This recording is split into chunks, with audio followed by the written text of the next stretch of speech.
All right, Rabbi, good morning. Let us begin. Begin by thanking our sponsors for this morning's shiur. To thank our TALMUD TORAH sponsor for the month of Adar Beis, Leah Sol, for dedicating all of the shiurim and drushos this month in honor of all those who organize the beautiful, meaningful, and uplifting groundbreaking, and those who devote themselves to the shul day in and day out. I thank our week of learning sponsors, an anonymous sponsor for the refuah shleim of Aaron Yosef ben Chana Miriam, and the zchus of a zivug for Rivka Rachel Bas Batsheva Rina. We also thank our week of learning sponsors, Naftali and Bela Langer, as a zchus for refuah shlema for Rachel Esther Bas Sarah Fega.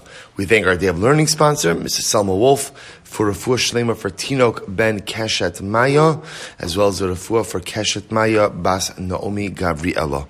We thank our Daf Yomi sponsor for today, the Plunka family, in commemoration of the yahrzeit of Rav Moshe Feinstein, Zikr Tzadik Livracha, Harav Moshe ben David. We hope that in the merit of our TALMUD TORAH, all of the neshamas will have an aliyah, families in nechama, and those who require a refuah should have one together with Kol Cholei Yisrael. So we'll say with that, let us begin. We have a very exciting daf. Bless you, a very exciting daf ahead of us today. Today's daf is Ches.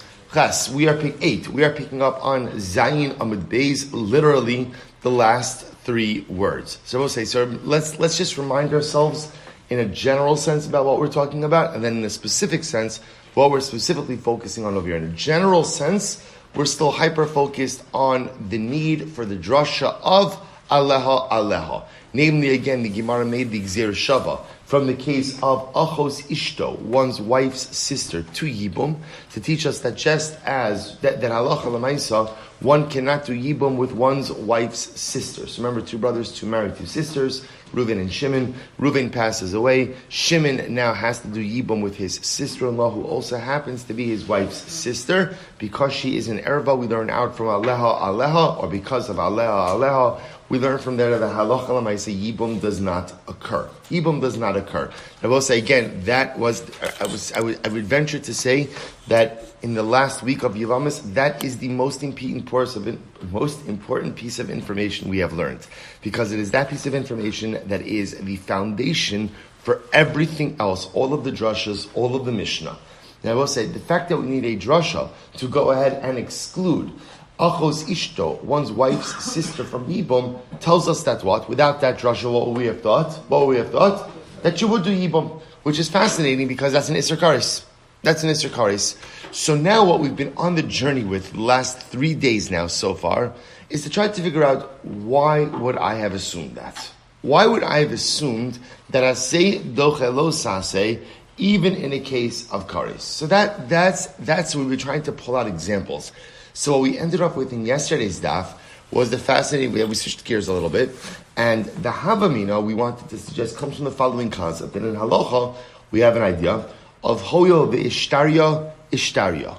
Once something becomes permitted, it becomes wholly permitted. So we'll say, so just the application of that to our cases over here would have been, well, once I say that Yibum is permitted with my brother, with my brother's wife, which in of itself is an erva, it should permit any other levels of prohibition that may have devolved upon this woman. Once it's permitted, everything is permitted. So the Gemara said, where do we get that concept from? Remember, where do we get that concept from? That was the interesting case, really riveting case, of the Mitzorah, right? The Mitzorah, who on day 8, which is the day that he's supposed to come and offer up his karbanos, and have the blood applications on his thumbs and on his toes, right, has a seminal emission. So remember again, the Gemara said, we allow him to come to Sharni Kanar, even though he's a Tvul Yom. Why? Hoel v'ishtarya, since it's permitted for him to come to begin with, even though again he's Mechusar Kippurim, he's lacking fundamental atonement because he hasn't yet brought his karbanos. Once we're going to allow him to come in for the blood applications, so we'll allow him to come in even if he's a Tvul Yom as a Balkari.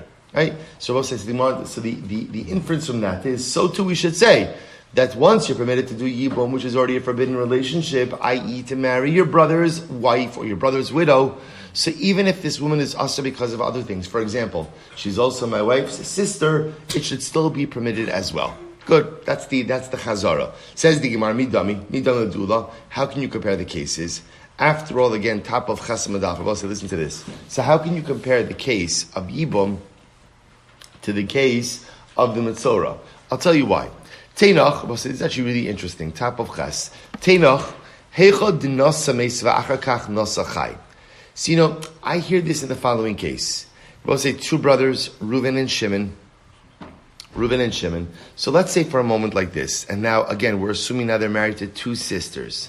So let's say Reuven is the brother that passes away. So I understand if Reuven got married first, right, and then Shimon got married. Both say meis, right? It's not that the dead guy is getting married. It's that ultimately again the one who is now deceased, the brother who passed away, is the one who got married first. So if the now deceased brother was the one who got married first, and afterwards the living brother, the surviving brother, got married, I understand how maybe you could say, Hoel ishtaria. Why? The migo the ishtari isser eshazach, istari nami isser achosisha. Because we'll say, what's unique about that case? In other words, why set it up like that, where the deceased brother got married before the living brother? Because we'll say, what does that do? That solidifies that the nature of Reuven's relationship with Shimon's wife first begins as his brother's wife. Only later on is there an additional layer. After Reuven gets married to his wife, there's now an additional layer. That's what? That Shimon's wife is also his wife's sister. So the Gemara says, I could hear the concept of Hol v'ishtari in that kind of case. Since the Isser of Eishes Ach came first, and then again the Isser of Achos Ishto comes later. Then when Reuven passes away, I could hear that since we're going to permit Shimon to marry his brother's widow, which is Eishes Ach, also the Isser of Achos Ishto falls away as well. Ella Nosachai v'achar kach nosameis Isser Achos Isha Kadim. So I'll say, but here's the problem. If it's a case where, let's say, Shimon marries his wife first, before Reuven gets married, which means that ultimately again, I will say that when Reuven gets married, when Shimon gets married first, so we'll say what that means is, Shimon is already usher to his sister-in-law, to his wife's sister, right? That's before anything else happens. He's already usher now to marry his wife's sister. When Reuven now marries his wife, who also happens to be Shimon's wife's sister, so now there's an additional Isra of Eishes Ach. So we'll see, hear what the Gemara is saying.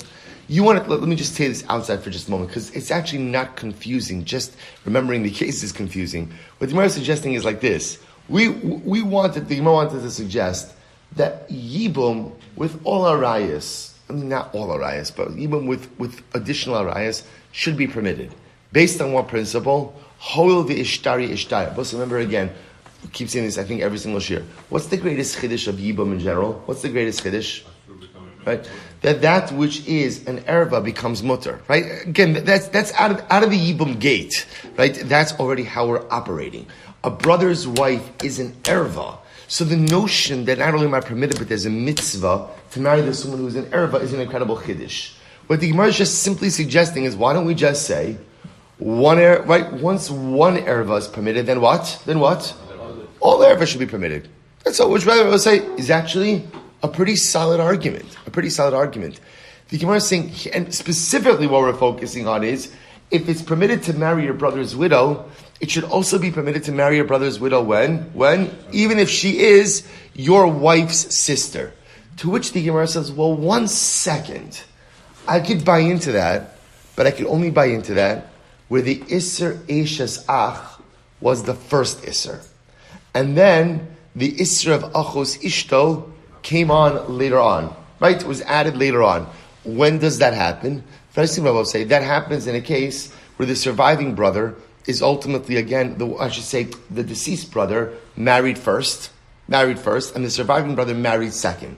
And remember, the two brothers married two sisters. When that happens, the surviving brother first has the Isser Eishes Ach, and only afterwards is the Isser Achos Ishto added on. So then I could hear that ultimately, once we're going to permit the brother's widow, we could permit Achos Ishto as well. But if the prohibition of Achos Ishto came first, for example, the surviving brother married first, at which case, again, his brother's future wife is already prohibited to him as his wife's sister. How can you say, Hoil v'ishtaria, ishtaria? Va'afilu nasames, nami temach. So we'll say that's all the Gemara is saying. Va'afilu nasames, and even in a case where the deceased brother married first, so we wanted to suggest that in a case like that, okay, in a case like that, halacha l'maisa.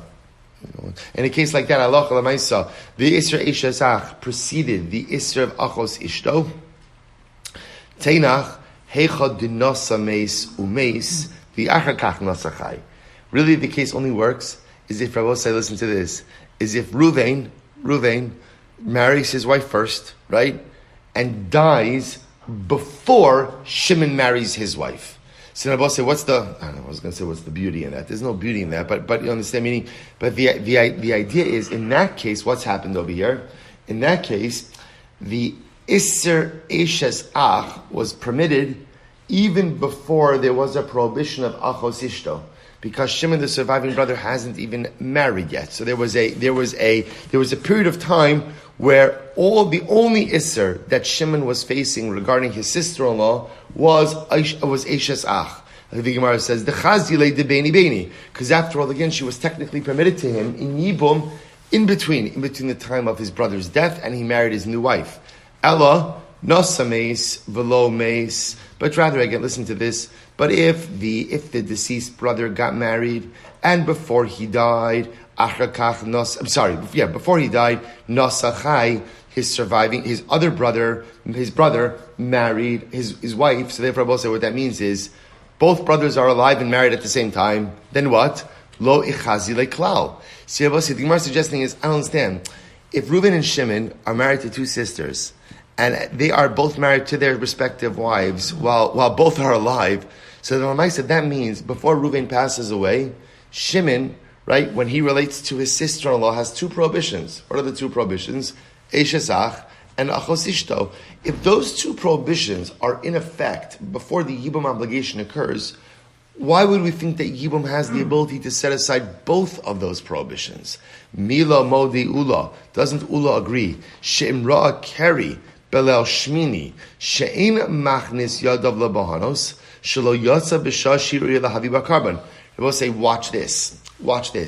Because doesn't Ula agree in the following case? You both say, let's go back to our Metzorah. What a great case, the Metzorah case, right? You have to admit, that was a riveting case. So you both say, remember again, at most, when does the Metzorah case work? When could we say, Hoel ve'ishtaria ishtaria? When could we say that? When he has a seminal emission, when? Day 8. Now what's happened on day 8? Day 8, he's gone through his purification process already. Right? He's already gone through. What's the only thing he's missing on day 8? Right? It's karbanos. Karbanos / blood application. Right? It's the same thing. That's the only thing he's doing. So therefore we say, since he's permitted to come into the Azara, ultimately, again, for his blood applications, we permitted to come in as a Tvul Yom for his Kari emission as well. I will say, but what do we agree? What happens if he has the seminal emission, not day 8, but the night before?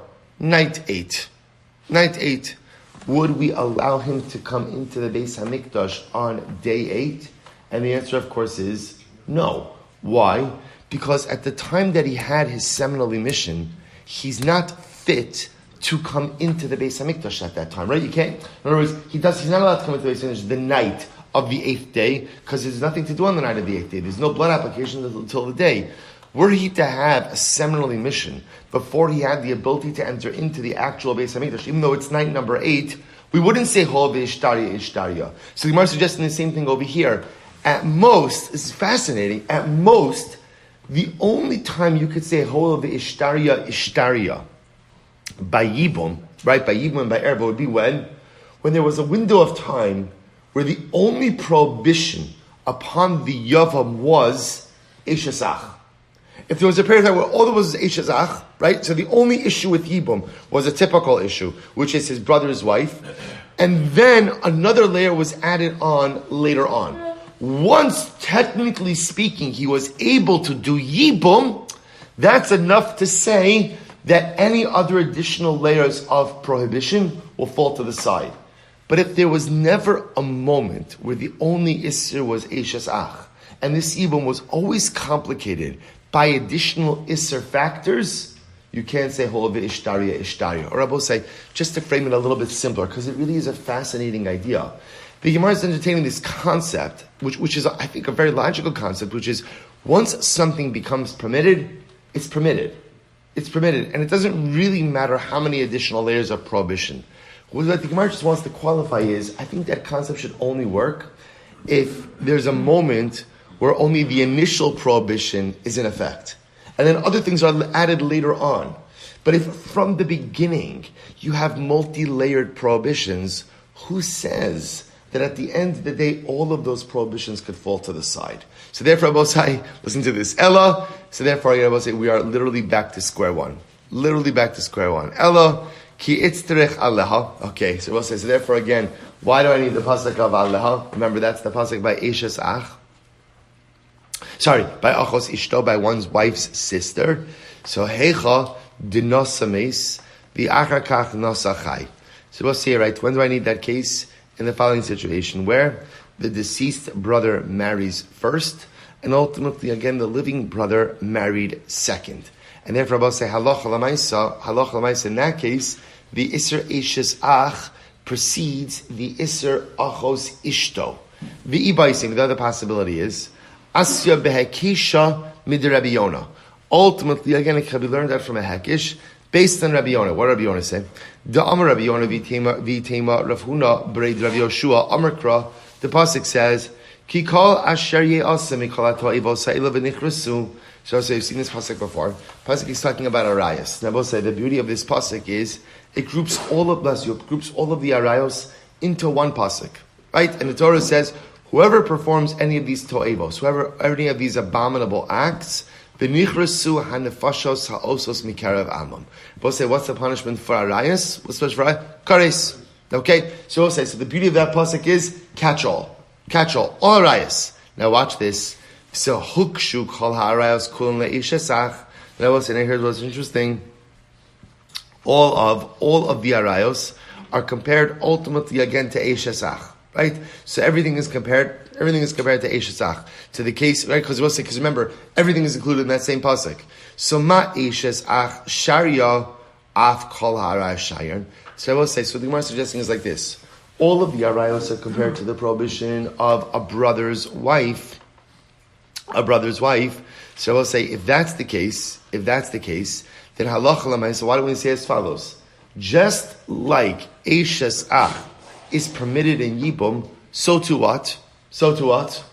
All arayos should be permitted. In other words, they both say, all of the arayos are grouped together. And we know Eishes Ach is permitted in Yibum.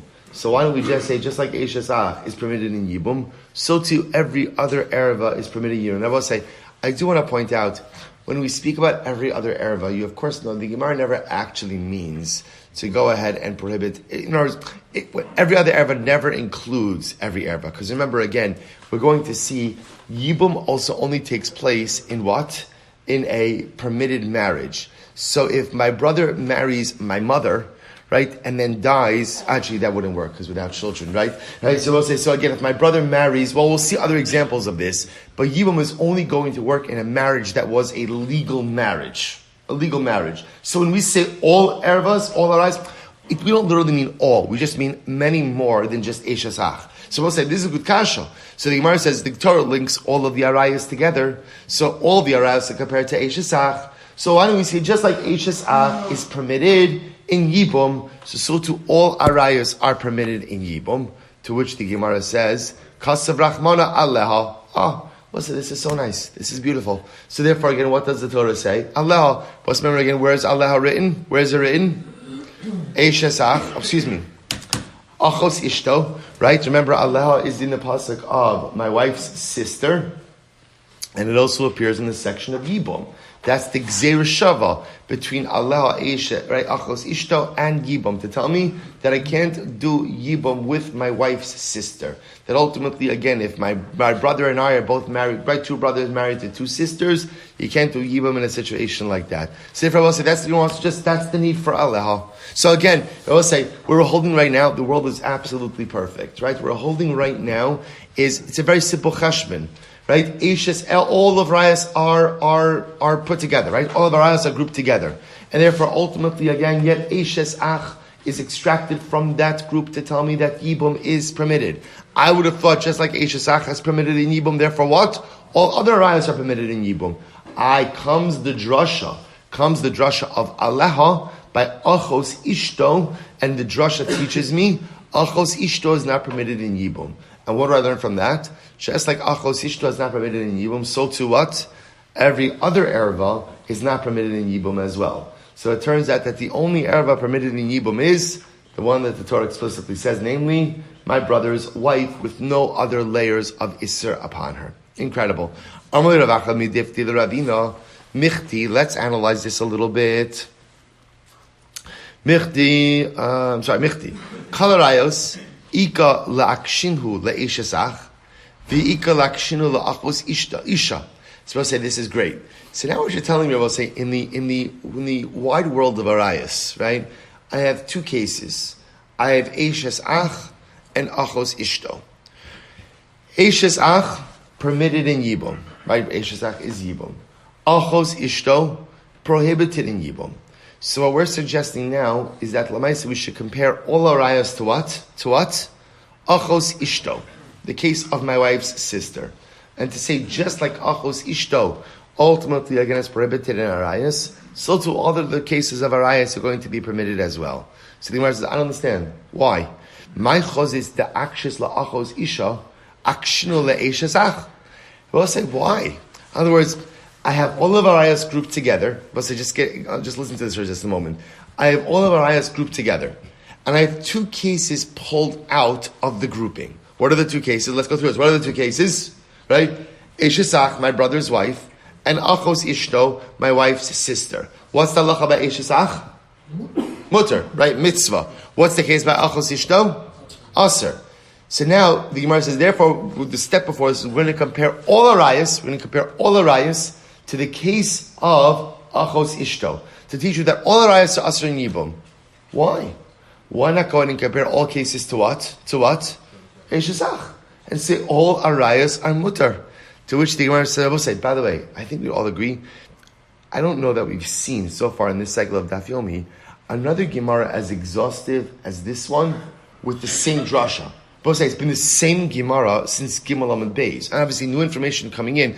But it's amazing that we're literally clearing the same challenge since Gimel Amud Beis. It's fascinating. So the Gemara says, "Ibay Sema." So we'll say, so therefore again, why compare all arayas? Why compare all arayas to the case of Achos Ishto? Why not compare them all to the case of Eishes Ach? To which the Gemara says, here we go. I'll tell you why. Ibay Sema, L'kula Uluchumra is very similar to what we're saying. Because if we have a choice of comparing all other arayos, ultimately again, in the case of Kula or a case of Chumra, we're going to compare them L'chumra. So if it's a question of comparing all other arayos to Eishes Ach and saying they're permitted, or comparing them to Achos Ishto and saying they're prohibited, what are we going to choose? What are we going to choose? I'm going to choose the Chumrah, right? Which makes absolute sense. L'chumrah makshina. Iba say the other possibility about say is there's a simple reason. Ema hacha trei isuri v'hacha trei isuri. So say here's what's fascinating. In the case of Achos Ishto, just like in the case of all other arayas, there are two prohibitions. In the case of Eishes Ach, there's one prohibition. What I mean by that? Both say play this out. In the case of Achos Ishto, how many prohibitions are upon your brother's widow? Achos Ishto, how many prohibitions? 2. Why? Number 1, right? Eishes Ach. Number 2, Achos Ishto. Both say, if you think about it, by the way, that's true with every single other arayos, right? Every single other erva has 2 prohibitions, because every erva in this Yibum situation by definition will be an Eishes Ach, and by definition will also have whatever other additional layer of erva upon her. The only exception to this rule is Eishazach, right? Where she only has one Isser, which is Eishazach. By the way, no trick questions by Yevavos. I promise you, right? It's hard enough just to get pshat. This is not like testing your analytical skills over here. Let's say, which is very interesting. Therefore, the Gemara says, Hacha trei suri, Vacha trei suri. Achos ishto, right? Wife's sister has two prohibitions, Achos ishto and Eishazach, and every other erva in the erva family also will have two prohibitions upon her in this situation. Her regular erva, whatever her regular erva status is, and Eishazach. The Gemara says, utrei mitrei alfinon. Therefore, we'll say it makes sense to learn out a case of two isurim from a case of two isurim, which means it makes sense to learn out all other arayas, which have two isurim when it comes to yibum, from achos ishto, which also has two isurim. Hacha, but in just the classic case of Eishazach, chada isura, she only has one isur, the isur of Eishazach. That's her only prohibition. Betray michada le'alfina. Therefore, also it doesn't make sense to learn out all other arayas, which have two isurim, from Eishazach, which only has one isur. Fascinating. So Rava says, the truth is, Rava says, so I just want to point out, it's not clear that we've successfully darshaned the Havamina for the Aleha Drasha. So we're pivoting a little bit over here. So Rava says, in reality, Erva lo tzricha kra. De'ina se dochalos ase sheish bokaris. Wow. Rava says, oh, by the way, we actually don't need a pasuk to teach us that Yibum does not allow for an erva. We've just spent a week on this, right? We actually don't need a pasuk to teach me that ultimately you can't do Yibum with a woman who has an additional erva layer, right? An additional erva layer other than Eishazach. Why not? We'll say it's very simple. The whole yisod of Yibum is based on the concept of asay docha lo saseh. The asay of Yibum is docha lo saseh of the iser erva of Eishazach. We'll say asay is only docha lo saseh when the lo saseh, the lav, is exactly that, just the lav. But if there's an iser kares, we don't say asay docha lo saseh. So therefore, we'll say it is obvious, says Rava, that of course you can't do Yibum with an erva.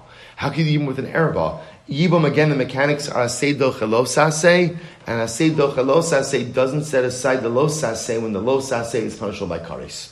Okay, that was easy. Says the Gemara, so ki tzrich kra, but when do I need the pasuk?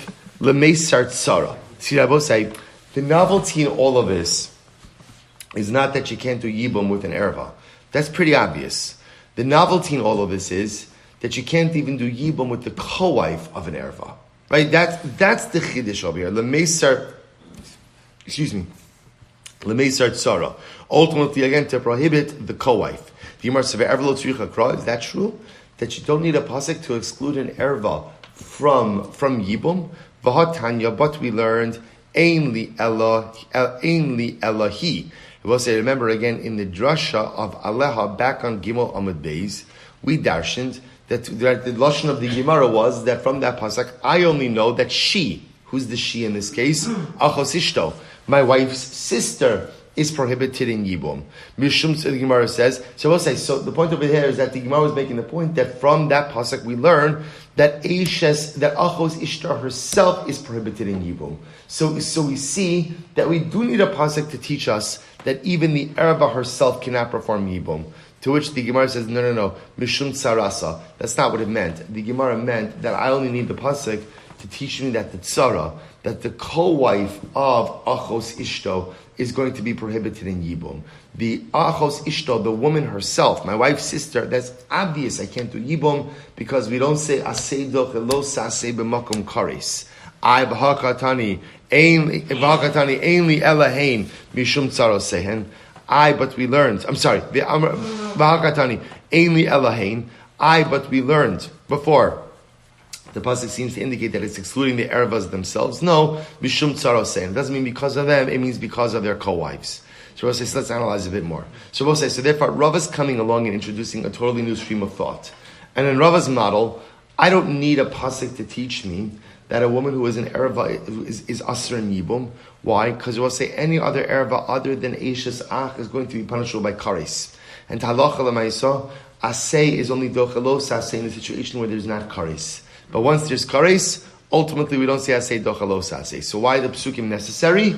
To exclude the co-wife of an erva from yibum as well. So here we go. So Gemara says, Tashma Rebbe Omer, v'lakach ulekacha, v'yavam, v'yibma, le'esar tsaros, v'arayo. So we'll say, now listen to this. Look at Rashi for just a moment. Rashi says, v'lakcholo isha, v'yibma. So we'll say, so the pasuk, just so you understand, the pasuk says, v'yivama yavaleha, ulekacha lo liisha, v'yibma. So we'll say, what the pasuk is saying over here, the yavam will go ahead and Yavalel come upon her, Likacha will take her as a wife, the Yibma, and will perform Yibam. Now both say, what the Gemara is picking up on is as follows. Ulikacha, he will take her, the Yibma, he will perform Yibam, are written longhand. If you look at Rashi, Ulikacha lo lisha v'yibma, havimatzah meimar belokach isha v'yavein. Could have just said he will take a woman, v'yavein, or the Yavama, and he'll do Yibam. Why lakcha the yibma?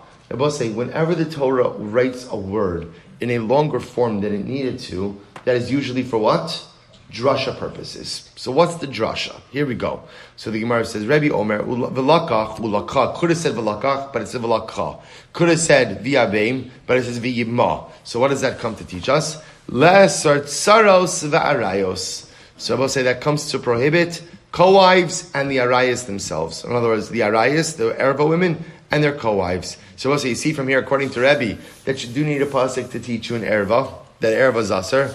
Ema le'esar tsaros shalrais. No. What Rebbe meant to say is that these psukim, or these extra words, these elongated words, come to teach me that the co-wives of an erva are aser.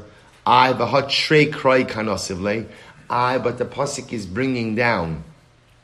The part is two psukim, right, or two words. So I will say, if it's only coming to exclude the tsaros of an erva, why do I need two words, two drashas to teach me that? To which the Gemara said, "My love chadla erva v'chadla tzara." Isn't it that one is coming to teach me that the erva herself is prohibited from yibum, and the second one is coming to teach that the co-wife of an erva is prohibited from yibum? Lo, idi v'idi l'tzara. No, both are coming to teach me ultimately about the co-wives of an erva. So we'll say, watch this. So why do I need two drashas for co-wives? This is fascinating. Chad l'meisar tzara b'makom mitzvah, the chad l'mishri tzara shelo b'makom mitzvah. We'll say this is fascinating. When is a co-wife aser? We'll say, when you say it, it sounds counterintuitive. When is a co-wife of an erva aser? Only when? B'makom mitzvah. But shelo b'makom mitzvah, she's prohibited. What's when we had this case? What does it mean b'makom mitzvah? Makom mitzvah? That's what we're dealing with. That's yibum, right? So, for example, Reuven and Shimon are married to two sisters, right? Shimon passes away. Right? So Shimon's two wives, right? We'll call them Rachel and Leah. Ultimately, fall to Reuven to yibum. So Rachel also happens to be Reuven's wife's sister. So what's the halacha? All right, this one we know. What's the halacha? Can't do yibum. What happens to Leah, the co-wife of Rachel? Can't do yibum either. She is the tzara of an erva. So the Gemara suggests, when is the tzara of an erva prohibited? That's ultimately, again, b'makom mitzvah, yibum. I will say, shalom b'makom mitzvah, the tzara of an erva is permitted. Let me give you the example of that. Right? There's Reuven and Zvulun. Reuven and Zvulun are unrelated. Right? Zvulun married Reuven's daughter. I mean, they're related in that Zvulun is Reuven's son-in-law, believing that aside, right? Zvulun marries Reuven's daughter. We'll call them also Rachel and Leah. Rachel is Reuven's daughter. Right? Now what happens? So Zvulun divorces Leah. Is Reuven permitted to marry Leah? Yes. Even though technically speaking, Leah was the co-wife of an erva. She was the co-wife of Rachel, who was Reuven's daughter. See, I will say, the co-wife of an erva only poses a problem b'makom mitzvah, in a yibum situation. But in an unrelated situation, the fact that a man was married to two women, if he divorces one, or for that matter, he dies, the co-wife of an erva has no halachic stigma, we'll say to it, regarding anyone. So therefore, again, in that case over here, where it's not a makom mitzvah, Zvulun divorces Rachel, or for that matter, again, Zvulun dies and there's no yibum. If Reuven wants to marry Leah, who was the co-wife of Reuven's daughter, that's permitted. So therefore, the Gemara wants to suggest that Allah Alamaisa, the two drashas are coming to teach me, a tzara is only prohibited b'makom mitzvah, but shalom b'makom mitzvah is totally permitted. Incredible. So my taima, what's the reason? The yavam v'yibma b'makom yibum hu da asirat tzara. It's only in the situation of yibum that the co-wife is prohibited. Shalom b'makom yibum shari tzara. But in a non-yibum context, ultimately the co-wife is permitted. Amar Rav Ashi says, Masnisin namideka. The Mishnah seems to support this as well, because the Mishnah says, Chamesh esrei nashim potros tsarosehen. Interestingly enough, I will say, before we go on, I just want to point out, just to be clear on this.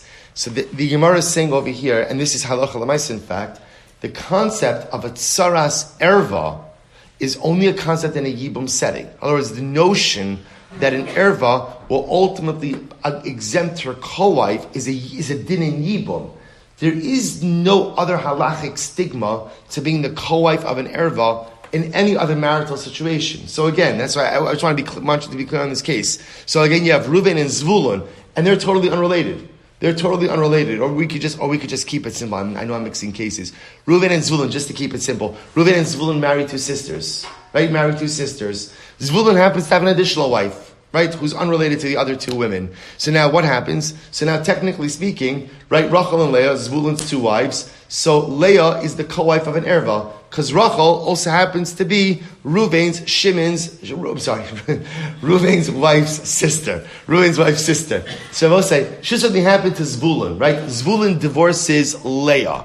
There's no problem for Reuven to marry Leah, even though, again, Leah was the co-wife of Reuven's sister-in-law. So again, the point over here is there's no tsaras erva situation in a non-yibum setting. Good. So the Gemara says, Amar Rav Ashi Masnisen Namideka. We have a Mishnah that supports this as well. Diktani Chamesh Esrei Nashim Potros Tsarosehen. The pasuk says, we'll say now this diak in the Mishnah. We're jumping back for just a moment. How do we get into this? We'll say, by the way, do you want me to show it to you on the chart, or does it make sense? Yeah? Okay. So I'll say, again, I'm probably complicating it with the cases. It's just a simple idea. The notion of tsaras erva, the koif of an erva, is only a problem in a yibum setting. Any other situation where a woman is the co-wife of an erva doesn't render her ineligible to the man who is not permitted to marry the erva. Simply said. So we'll say, so now remember, all of this is part of a bigger conversation. Rava. Right, we're all about Rava. And what did Rava say? In general, an erva does not need a pasuk. Right? The idea that you can't do yibum with an erva is obvious. Why is it obvious? Because we don't say asay docha lo sasay in the situation of what? Where the lo sasay is punishable by kares. So the Mishnah supports this. The pasuk says 15. Going back to our Mishnah, 15 women exempt their co-wives from yibum. Let's say the Mishnah doesn't say that 15 women are exempt from yibum and also exempt their co-wives. Why doesn't the Mishnah say 15 women are exempt from yibum? Because halacha l'maisa you don't have to say it, because it's obvious. These 15 women who are all arayas, of course they're exempt from yibum, because yibum works on the platform of asay docha lo sasay, and asay docha lo sasay only works when there's not a isur kares. So of course these 15 women are exempt from yibum themselves. The chiddush is that they even exempt their co-wives. So the Gemara says, Shmamina. So indeed, see from here that Rav is correct. So why is it that an erva herself doesn't need a pasuk to exempt her from yibum? Because ultimately, again, an asay is not docha lo saseh when the lo saseh is punishable by kares. Well, tsaranami lo tibaikra de'ein asay docha lo saseh sheyesh bo kares. So we'll say, now listen to this. Remember, we'll say, where do we learn the concept of tsara from? Co-wives? Because the Torah uses the lashon of litzrar. Now we'll say, bipashtos, litzrar means the co-wife is bound to what we'll call the primary wife. Right? The co-wife is bound to the erva wife. Well, if the co-wife is bound to the Erev wife, the Rabbi say whatever is true for the goose is true for the gander, right? Whatever is true for the Erva is automatically true for the tzara, for the co-wife.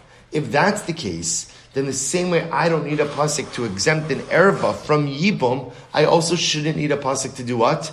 Exempt the tzara of an erva. Exempt the tzara, the co-wife of an erva as well. Both say Rashi points out over here, look at Rashi. Tzar nameloti boy aleh kra l'drasha de'ena say dechalos say sheish bakaris diksiv litzrar dimashma lo achos ishtavalot tzarasa. But remember again, the litzrar tells me whatever is the status of the erva is the status of her co-wife. So therefore, I shouldn't need a pasuk for co-wife either. Amarle Rav Acha bar Bibi. Amarle Rav Acha bar Bibi. Mar l'Ravina. Hachi Kamer Mishmei d'Rava. Sarah nami lo itzrich kra. You're right. The truth is, a tzara really doesn't need a pasuk as well, because once you're telling me that halacha l'maisa, the erva doesn't need a pasuk. The tzara, who is bound to the erva, ultimately doesn't need a pasuk either. So where's the pasuk? You're right, says the Gemara. The truth is, where is the pasuk really needed? The Rebbe said the pasuk is needed not to aser, the pasuk is needed to permit.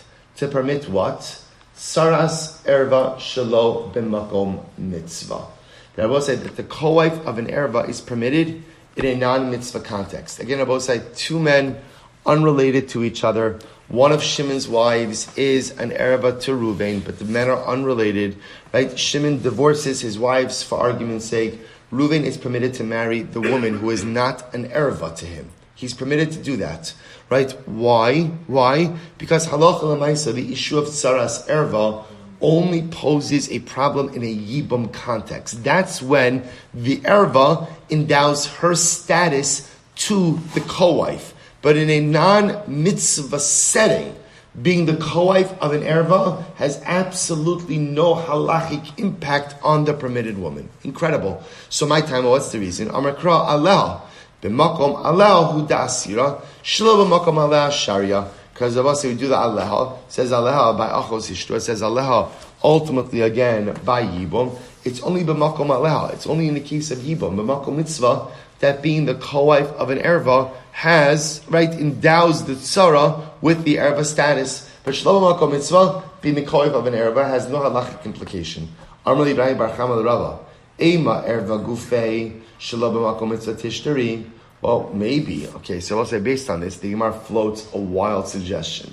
Maybe an erva herself, shelo b'makom mitzvah, should also be permitted. In other words, maybe an erva is only prohibited b'makom mitzvah in a yibum context, but in a non-yibum context, perhaps again the erva should be permitted. Which also has a pretty wild assertion. V'lav kal v'chomer. The Gemara says, "Come on." Right? That's a kal v'chomer. That's a kal v'chomer. So the Gemara says, "B'makom mitzvah asira shelo b'makom mitzvah sharia." Rabbi say if an erva is aser when b'makom mitzvah, if even b'makom mitzvah an erva is going to be aser, then doesn't it go without saying that shelo b'makom mitzvah an erva is going to be aser? To which the Gemara says, "Amrale sara tochiach." No, because in fact we just learned just the opposite. Look at the case of the co-wife. De b'makom mitzvah asira v'shelo b'makom mitzvah sharia. Well, so remember again, no, we just learned the opposite. Right, the tzara, the co-wife. Co-wife is only prohibited when? In a situation of yibum, b'makom mitzvah. Shelo b'makom mitzvah, being the co-wife of an erva, has absolutely no impact upon you. To which the Gemara says, Amar le'alech amakra b'chayeha kosha b'chayeha. So I'll say, so that's where the pasuk says that when is a wife's sister prohibited? B'chayeha. As long as the wife is still alive. So I will say, which tells you that the Isser Erva is always in existence. Right? An Isser Erva is always in existence. Even Shalo b'makom mitzvah. And Achos Ishto is the example of this. I will say, when is my wife's sister prohibited to me? When is she prohibited to me? Now, again, it does have a shelf life. In other words, wife's sister is only prohibited as long as the wife is alive, right? Once the wife passes away, there's no longer a prohibition of achos ishto. But lamaisa, what I see from here, as long as my wife is alive, her sister is prohibited, which tells that the isra applies b'makom mitzvah and shalo b'makom mitzvah. So you must, 1 second. Hi b'chayeha, why you can't use that? You can't use that b'chayeha, Because bechaya comes to teach me something different. What does it come to teach me? So hi bechaya mi boile lemeute la'achar misa. 1 second, I will say. The bechayeha by achos ishto, by my sister's wife, comes to teach me a different halacha, which is the prohibition of achos ishto only applies when my wife is alive. But the moment the wife passes away, her sister becomes permitted. To which the Gemara says, Hahi mevi isha al achosa nafka. No. We learn that out from the pasuk of where it says, and to a woman and her sister, lo sikach. Isha al achosa, lo sikach. You cannot go ahead and take them. Lo sikach litzrar. So the Gemara says, what that means is, the prohibition of achos ishto is only when you want to take your wife's sister in addition to who? In addition to who? In addition to your wife, meaning your wife is still there. One second, if it's based on I might have thought that what? If I'm married to my wife and then I divorce my wife, based on that it should be permitted to what? Marry her sister. Therefore the pasuk says, no, the prohibition of achos ishto, is actually interesting halacha. The prohibition of achos ishto applies as long as my wife is alive, even if what?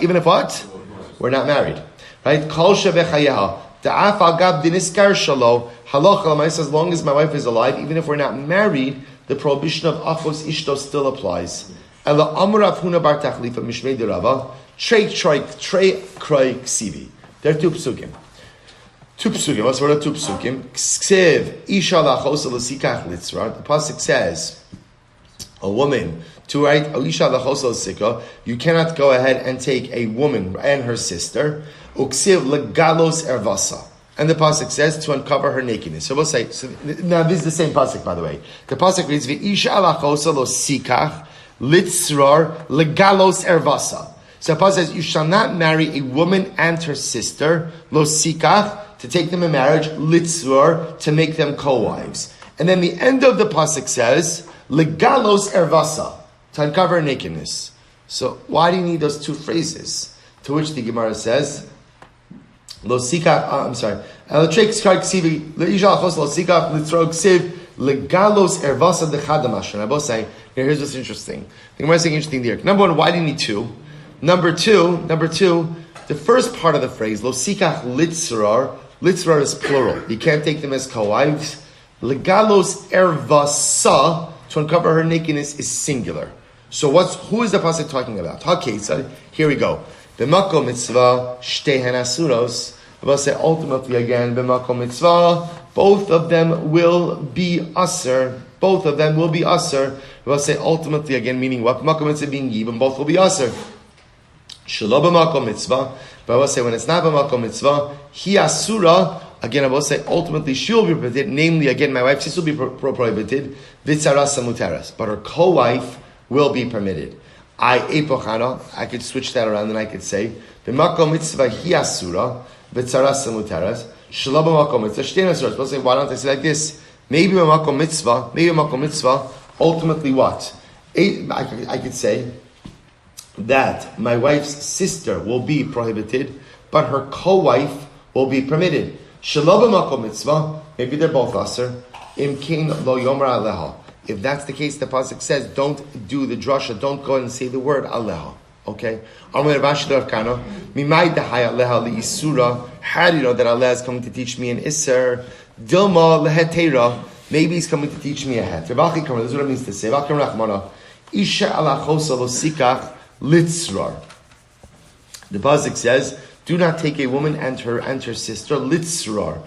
Lo hi velo tsarasa. So we'll say ultimately again, neither he nor her co-wife. Shelo b'makom aleha. Aval b'makom aleha. So we'll say when is achos ishto aser? Perhaps again in a situation of yibum, and that issue devolves upon the wife's sister and her co-wife. Aval b'makom aleha. In the case of that, we'll say aleha means yibum shtehen mutaros. Maybe both the sister-in-law and her wife and her co-wife are going to be mutter. Imkain legalos erva dechad dehechin mishkachas lo. If that's the case, Rabbi says, then when is the case where one of them would be prohibited?